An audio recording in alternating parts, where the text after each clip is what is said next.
Hello. তো দেখো বলতে বলতে আর একদিন পরই দিদির বিয়া, আর আজকে ছিল দিদির মেহেন্দি। দিদির এই লুকটা কিরকম লেগেছে তোমরা সবাই কমেন্টে জানিও। কিন্তু আমিও রেডি হয়ে গেছি, আর মা আর দিদি মিলে অল্প ফটোশুট করে নিচ্ছে, কারণ জানা কথা পরে তো টাইম পাবে না। আর একদিনই আমাদের ছিল মেহেন্দি, গঙ্গা নিমন্ত্রণ আর আশীর্বাদ। তাই একটা শেষ না হতে হতে আরেকটা স্টার্ট হওয়ার টাইম হয়ে যাচ্ছিল। গঙ্গা নিমন্ত্রণ করতে আমরা ব্রহ্মপুত্র নদীর পাড়ে গেছিলাম, যেটা আমাদের বাড়ি থেকে 20 মিনিটের মতন দূরে। তাই সবাই মিলে আমরা টোটোতে উঠে গেছিলাম, কারণ এত দূর হাঁটা তো সম্ভব নয়, আর অত টাইমও ছিল না। আর স্পেশালি আমাদের টোটোতে এরকম একটা লাইট দেওয়া ছিল যে আমাদের ডান্স করার এমনি ঝোঁক উঠে যাচ্ছিল। এইভাবেই নাচতে নাচতে পৌঁছে যাই আমরা পার্ক। কয়জন পার্ক গিয়েছিল আর কয়জন নিচে নদীর সামনে গিয়েছিল।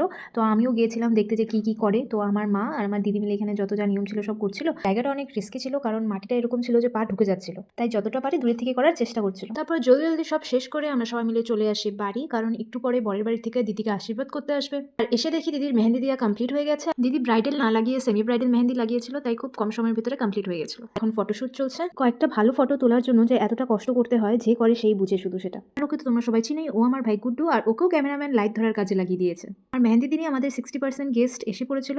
এখানে সব আমার মাসি, দিদি আর বাবা মিলে মিষ্টি খাচ্ছিল আর গসিপ করছিল, মানে গল্প করছিল। দিদির অল্প পর ফটোশুট শেষ হয়ে যায়, আর দিদি স্টার্ট করে রেডি হওয়া আশীর্বাদের জন্য।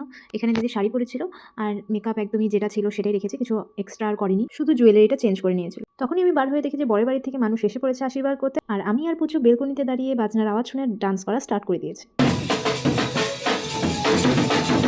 ফ্যামিলির সব বড়রা নিচে দাঁড়িয়েছিল ওদেরকে ওয়েলকাম করার জন্য। আমাদের ঘরে ঢোকার জায়গাটা একদমই ছোট, তাই আস্তে আস্তে সবাই একজন একজন করে ফার্স্ট ফ্লোরে উঠে যায়, কারণ মেহেন্দির ডেকোরেশনটা করা হয়েছিল ফার্স্ট ফ্লোরে। উপরে গিয়ে দেখি আমি পুরো ভিড় হয়ে গেছে, কারণ রুম ছোট ছিল আর মানুষ অনেক বেশি ছিল। আর এই সাইডে আমার দিদি বৌদি সবাই মিলে ওদের খাওয়ার ব্যবস্থা করছিল। ও হলো আমার দিদির ছেলে। দিদি যেহেতু ব্যস্ত ছিল তাই ওকে নিয়ে আমি একটু সামলাচ্ছিলাম। মাসিদের কাজই হয় এটা। একটু পর দিদির আশীর্বাদ স্টার্ট হয়ে যায়, সবাই মিলে একজন একজন করে দিদিকে আশীর্বাদ করতে থাকে। প্রথমে ছেলের বাড়ির সবাই আশীর্বাদ করে, তারপর আমাদের বাড়িরও একজন একজন করে সব বড়রা মিলে আশীর্বাদ করে ফেলে।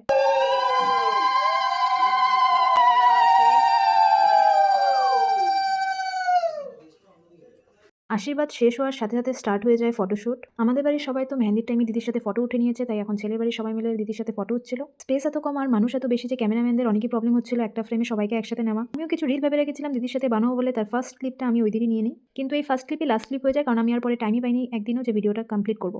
মেয়ের বোন বলে কথা, প্রচুর কাজ। তারপরে ছেলের বাড়িকে নিয়ে যাওয়া হয় ছাদে, ওখানে সবাই বসে ডিনার করে, তার একটু পরেই চলে যায়। আমরা ভেবেছিলাম দিদির জন্য কিছু ডান্স পারফর্ম করবো ভাই বোনরা মিলে, কিন্তু সেটা আর সম্ভবই হলো না, কারণ কিভাবে সারাদিনটা কাজে কাছে চলে গেল বুঝতেই পারলাম না। তাই সবাই চলে যাওয়ার পর আমরা তো গ্যাদারিং করছিলাম। চলে যাবে শ্বশুর বাড়িতে। এই যে আমাদের চোখে জল দেখতে পাচ্ছো, এই যে চোখে জল, একদম। আমিও কালকে চলে যাব। চোখ ভরা জল, যেটা দেখা যায় না। সত্যি বলবে। এসব করতে করতেই আমাদের এসে পড়ে রাত্রে ঘুমানোর জন্য ম্যাট্রেস। তো সেখানেই আমাদের সব গ্যাদারিং বন্ধ হয়ে যায়, কারণ এখন করা হবে ঘুমানোর ব্যবস্থা। তখনই আমার মনে পড়ে আমার আরও 2টা রিল করা বাকি ছিল, তাই তখন আরও একটু ক্লিপ নিয়ে নিই, কিন্তু সেই রিলও আমার কমপ্লিট করা হয়নি। একটু পরে চলে যাই আমিও ডিনার করতে। আর ডিনারে ছিল গরম ভাত, বেগুনি, মিক্সড ডাল আমার ফেভারেট, তারপরে ছিল মাছের মাথা দিয়ে বাঁধাকপি, রুই মাছের ঝাল, কলা পাতায় মোড়ানো ইলিশ মাছ ভাপা।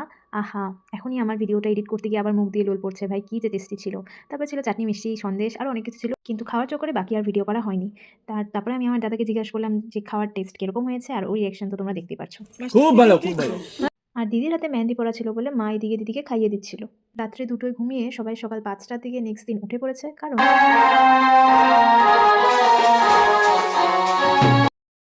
আমি উঠে দেখি দিদি আধা রেডি। আর তাই আমি দিদিকে বলছি, দিদি বাজনা বাজছে, নাচো নাচো, তোমার বিয়ে আজকে। বাবা ওইদিকে ধুতি পরে রেডি, আর মা নিজে ঘরটোর মুছছিল, একটু পরিষ্কার করে নিচ্ছিল। এত মানুষ থাকলে ঘরের অবস্থা কী হয় তোমরা সবাই জানোই, তো প্লিজ জাজ করো না। দিদিও রেডি হয়ে গেছে, শুধু শাড়ি পরেছে, এক্সট্রা আর কিছু করেনি। এখন নিয়ম হলো দিদি এখানে এখনই যেটা খাবে ওটাই আজকের খাওয়া, তারপরে একবারে বিয়া হওয়ার পর খাওয়া, আর কিছু সারাদিনে কিছু নাই।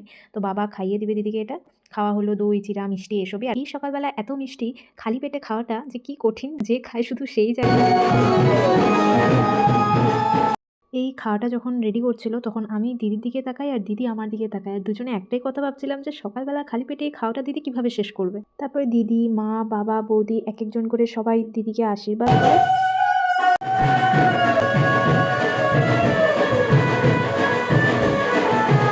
সব আয়োরা মিলে, মানে 5 জন মিলে জল আনতে যাবে।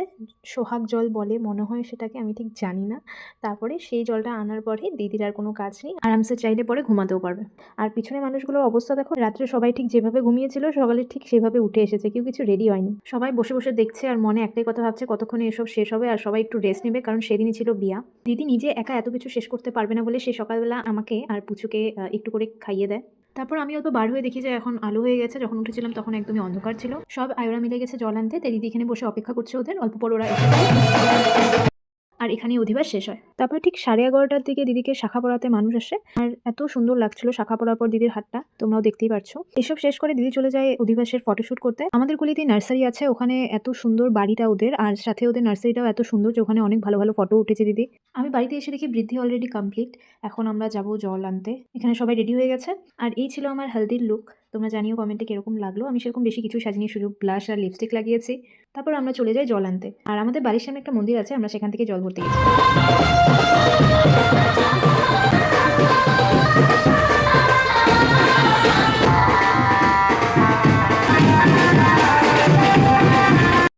আমাদের বাড়ি থেকে নদী একটু দূরে আছে, তাই এত রোদ্রের মধ্যে অত দূর যাওয়াটা লাস্টে ডিসাইড করা হয় যে সামনের মন্দির থেকে নিয়ে আসা হবে জল। নিয়ে তারপরে সবাই মিলে চলে যাই ছাদে, কারণ হলুদ কোটা আর দিদিকে স্নান করানো হবে ছাদেই। হলুদ গুঁড়া তো হয়ে গেছিলো 1 মিনিটে, কিন্তু ওরা 5 মিনিট ধরে এরকমই করে যাচ্ছিল, কারণ ফটোশ্যুট করছিল ভাই, ফটো ভালো আসতে হবে। তারপরে এখানে সবাই অল্প অল্প করে দিদিকে হলুদ লাগাচ্ছে, বেশি লাগাইনি কারণ নাহলে স্কিনটা হলুদ হয়ে থাকবে পরে।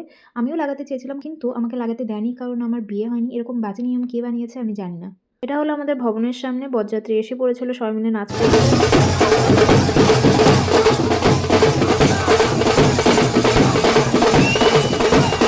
এটা ঠিক শুভদৃষ্টির সময়, যখন দিদিকে নিয়ে বরের চারিদিকে ঘোরাচ্ছিল, আর যারা নিয়েছিল দিদিকে ওদের অবস্থা খুবই খারাপ হয়ে গেছিল।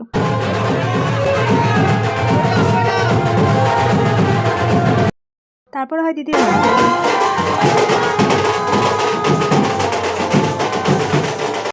তারপরে আমি আর ভিডিও করার টাইম পাইনি, বলতে পারে ভুলেও গেছিলাম, তাই দুটো ফটো লাগিয়ে দিচ্ছি। তোমরা সবাই জানিও দিদিকে কিরকম লাগছে। আর এই ছিল আমার বিয়ের লুক। এটা হলো রাত্রে ঠিক 12টার দিকে বিয়ে শেষ হওয়ার পরে, যেখানে যারা যারা খাইনি সবাই খেতে বসে পড়ে।